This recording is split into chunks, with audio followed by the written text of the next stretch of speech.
मेरे बहुत बहुत प्यारे साथियों, आप सभी को डॉक्टर विजय अग्रवाल का बहुत बहुत प्यार भरा नमस्कार।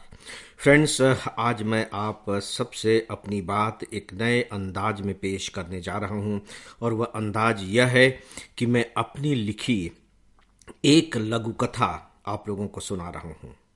लघु कथा, जी हाँ। और यदि आप चाहें तो मेरी इस लघु कथा को पिछले काफ़ी लंबे समय से हम लोग जिस दोषी की तलाश करते आ रहे हैं उससे जोड़ करके भी देख सकते हैं। हो सकता है कि मेरी यह लघु कथा कोई एक नई दृष्टि दे सके, लेकिन आप इसे उसी का हिस्सा मान कर न चले। इसे बिल्कुल स्वतंत्र रूप में यदि देखेंगे, समझने की कोशिश करेंगे, तो शायद वह दृष्टि ज़्यादा सटीक होगी। तो मैं अब सीधे लघु कथा पर आता हूं। इस लघु कथा का मैंने शीर्षक रखा है अपराध और न्याय। जब अपराध हो जाता है तो उसके न्याय के लिए आप अदालत में जाते हैं या समाज के बीच जाते हैं, और फिर समाज या अदालत उसका फैसला करती है। अपराध और न्याय।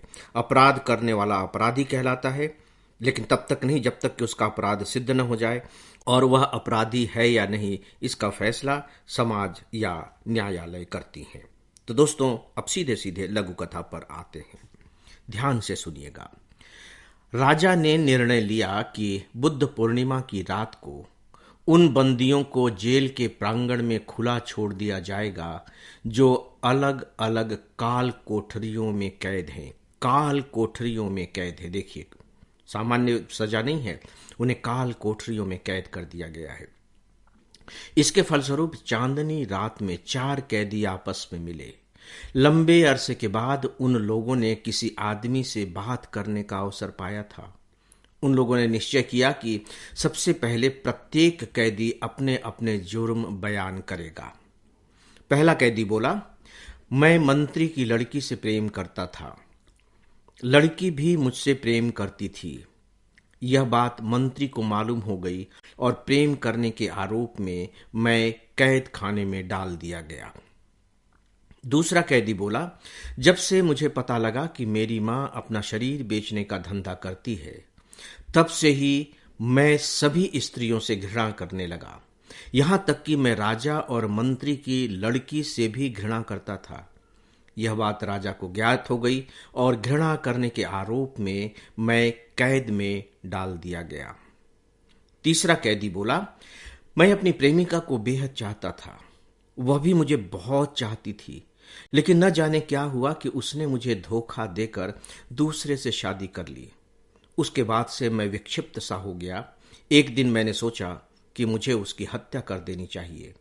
मैंने इसके लिए कोशिश की, लेकिन बदकिस्मती से पकड़ा गया और इस कैद खाने में डाल दिया गया।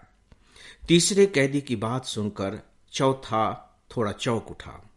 वह बोला, मेरा अपराध भी करीब करीब तुम्हारे जैसा ही है, लेकिन थोड़ा सा अलग।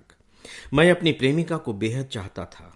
वह भी मुझे बहुत चाहती थी, लेकिन न जाने कैसे क्या हुआ कि उसने किसी दूसरे से शादी कर ली। इसके बाद से मैं भी विक्षिप्त सा हो गया। मैंने सोचा कि ऐसी जिंदगी जीने से अब भला फायदा ही क्या है। अच्छा है कि मैं अपना जीवन समाप्त कर दूं। एक दिन मैं आत्महत्या करने वाला था कि मंत्री ने मुझे देख लिया। फलस्वरूप मुझे कैद खाने में डाल दिया गया। चारों कैदी एक दूसरे के अपराध सुनकर भ्रम में पड़ गए कि आखिर अपराध कहते किसे हैं, न्याय होता क्या है। आकाश में चांद पूरी तरह मुस्कुरा रहा था और वे चारों अपने अपने गालों पर अपनी अपनी हथेलियां रखकर इन प्रश्नों पर विचार कर रहे थे। जैसे ही चांद डूबा, वैसे ही वे चारों कैदी फिर से कैद खाने में बंद कर दिए गए। कैदियों के इस कारनामे की सूचना राजा को मिल चुकी थी। अतः राजा ने राज्य के विरुद्ध षड्यंत्र रचने के आरोप में उन चारों कैदियों को मौत की सजा सुना दी। आज भी यह प्रश्न ही बना हुआ है कि अपराध किसे कहते हैं और न्याय क्या है। दोस्तों, बस यह एक छोटी सी लघु कथा है, लेकिन इस लघु कथा को संवेदना के बिना आप नहीं समझ सकेंगे। बहुत जरूरी है कि बहुत इत्मीनान के साथ इसे सुने। एक बार नहीं, कई कई बार सुने, और इन कैदियों को अपने अंदर उतारने की कोशिश करें। कुछ देर के लिए यह समझ लें कि मैं खुद ही कैदी हूं और चारों कैदी आपके अपने अंदर हैं, तब जाकर के कहीं इसकी जो संवेदना है उस संवेदना तक पहुंच पाएंगे, और तब शायद आपके दिमाग में अचानक एक विस्फोटक प्रश्न पैदा हो, और वह जो विस्फोटक प्रश्न होगा वो बहुत महत्वपूर्ण होगा। और मुझे लगता है कि ऐसे विस्फोटक प्रश्न ही हमारे जिंदगी को धक्का दे दे करके आगे बढ़ाते हैं। तो फ्रेंड्स, इस पर आप सब विचार करें। आज बस इतना ही। नमस्कार।